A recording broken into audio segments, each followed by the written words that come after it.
Welcome to money talkies.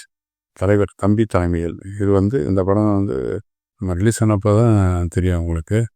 ஆர்ப்பாட்டமே இல்லாமல் வெளிவந்த ஒரு திரைப்படம். ஆனால் ஓரளவுக்கு எல்லாருக்கும் பிடித்த திரைப்படமாக அமைஞ்சிருக்கு. ஒரு காமெடி ஜானர் படம்.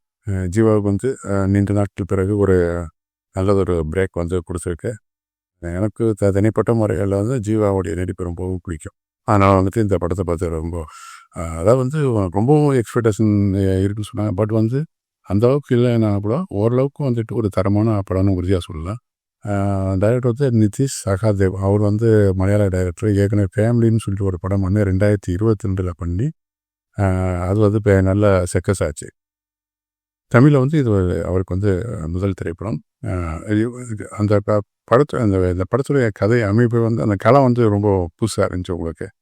இது நம்மளாம் சில பேருக்கு அந்த அனுபவங்கள்லாம் ஏற்பட்டிருக்கோம்.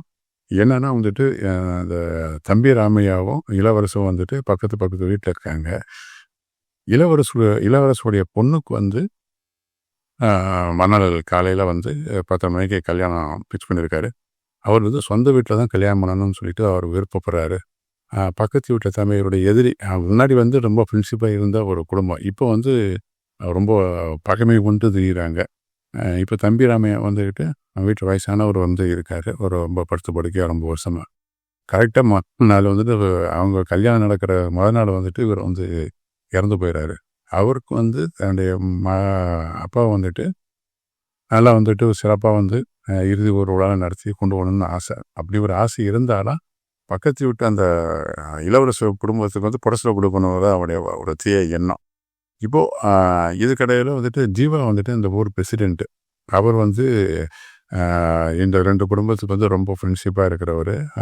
2 பேருக்கு இங்கே முதல்ல கல்யாணம் நல்லபடி நடத்தி கொடுக்குன்னு சொல்கிறாரு. அன்றைக்கி நைட்டு இப்படி ஒரு துயரமான சம்பவம் பக்கத்து வீட்டில் நடக்குது. இப்போ 2 பேரும் சமாதானம் பண்ணி அவங்களுக்கு ஏற்ற மாதிரி பேசி எப்படி சால்வ் பண்ணுறாரு, நல்ல காரியத்தையும் கெட்ட காரியத்தையும் எப்படி ஹேண்டில் பண்ணி முடிக்கிறாருங்கிறத மிச்சம் மீதி கதை உங்களுக்கு. இதில் என்னென்னா கன்னியாகுமரியிலேருந்து மாப்பிள்ளை வீட்டுக்காரங்களாம் வராங்க. இப்படி ஒரு சம்பவம் நடந்தது அவங்களுக்கு தெரியல. அவங்க ஃபோன்லேயே பொண்ணு கூட பேசுகிற விஷயம்லாம் அதில் கொஞ்சம் இன்ட்ரெஸ்டிங்காக இருக்கும். மற்ற இந்த படத்தில் அதே மாதிரி இந்த ஜீவாவுக்கு இப்படி ஒரு பாசிட்டிவாக முடிக்கணும்னு நினைக்கிறாப்புல. 2 பேருக்கும் பிரச்சனை இல்லாமல். ஆனால் ஜீவாவுடைய அரசியல் ரீதியாக ஒரு எதிர்பார்ட்டியாக இருக்கிற ஜென்சன் திவாகர் அவர் இதை எப்படியாவது அவனுக்கு கெட்ட பேரை உண்டாக்கணும், குடும்பத்தை குழப்பத்தை உண்டு பண்ணுங்கிற இதில் அவன் தீவிரமாக செயல்பட்டுக்கிட்டு இருக்கான். இதுதான் அந்த கதைக்களம்.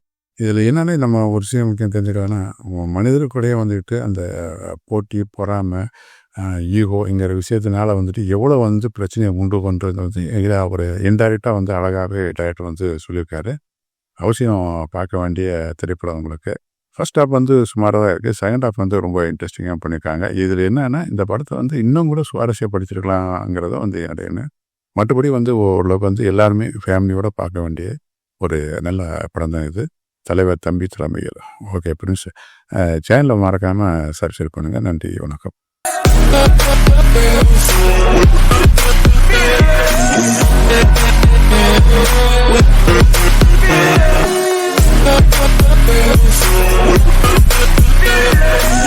right back.